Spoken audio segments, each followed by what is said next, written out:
Right. So since we are talking about getting into med school, we know that now there are many paths that go into medical school, and Kenneth, you have actually done the assessing part for undergrad. Maybe we want to share with us what are some paths that lead to the local school, medical school entry.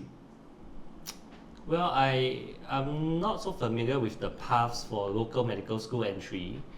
I think generally people submit their applications. What we know is that NUS has a lot of applicants every year, and then there will be some screening through your portfolio to decide how many of the applicants will actually go for the in-person interviews. And then in terms of the in-person interviews, there will be you'll be scheduled on certain days where you come, and there'll be some assessments that you do solo. There are some assessments that you'll do as a group, and then there's an interview session where we'll try to find out and learn more about you. But generally, each assessor is just contributing their assessments of you, a small percentage, and it's actually your total performance that will determine whether you're offered a position or not. I see. Yeah. So I remember most of us got into medical school through the A-level routes, right? So we did A-level at that time. But I think that today, the so-called A-level, there's also the IB route. Yeah, you do the IB exams, and then of course the criteria are a little bit different, but by and large it's very compatible, right? So I guess 90 pointers are for the A-level students, and then 45 or so for the IB students. So that will be it. But I also know that in medical school today, there's a certain percentage, I just can't remember the percentage now, a certain number of them coming from polytechnic route. Yeah. Yes. So I think they must have at least GPA 4 in whatever they do. The subject, apparently the diploma doesn't matter. So it can be even from non-medical courses. Yeah. Yeah. The other one is actually Duke, because I also teach in Duke. So Duke is a postgraduate course. Duke-NUS. Duke-NUS, that's right. It's a postgraduate course modeled after the Americans. So this is a 4-year course meant for the undergrad. So in other words, there's another path. That means those of you, or those are the people that you know where they ask you, that means they have a degree in anything, and then they can apply to Duke as a postgraduate medical course. In Australia, it's the same too, because I've heard of people having bachelor in music, bachelor in arts.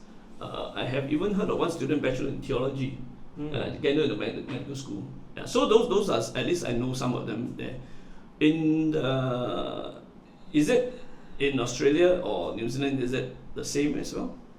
Yeah, so people can, so when I went into medicine, we had a lot of postgraduates, about 25%.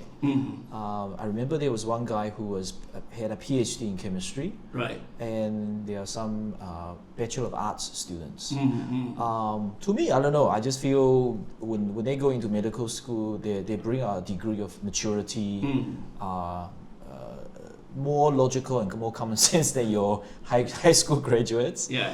And I think after being training some of these students and medical students in restructured hospital, I find that the Duke-NUS students do bring on a degree of maturity and responsibility, compared to the NUS students. Yeah, that I noticed too. When I take the students, they are what I call adult learners. Yeah. So they're more serious in their work, a lot more committed. Yeah. And probably in that sense, given a second chance to get into medical career, so they probably treasure it a little bit more.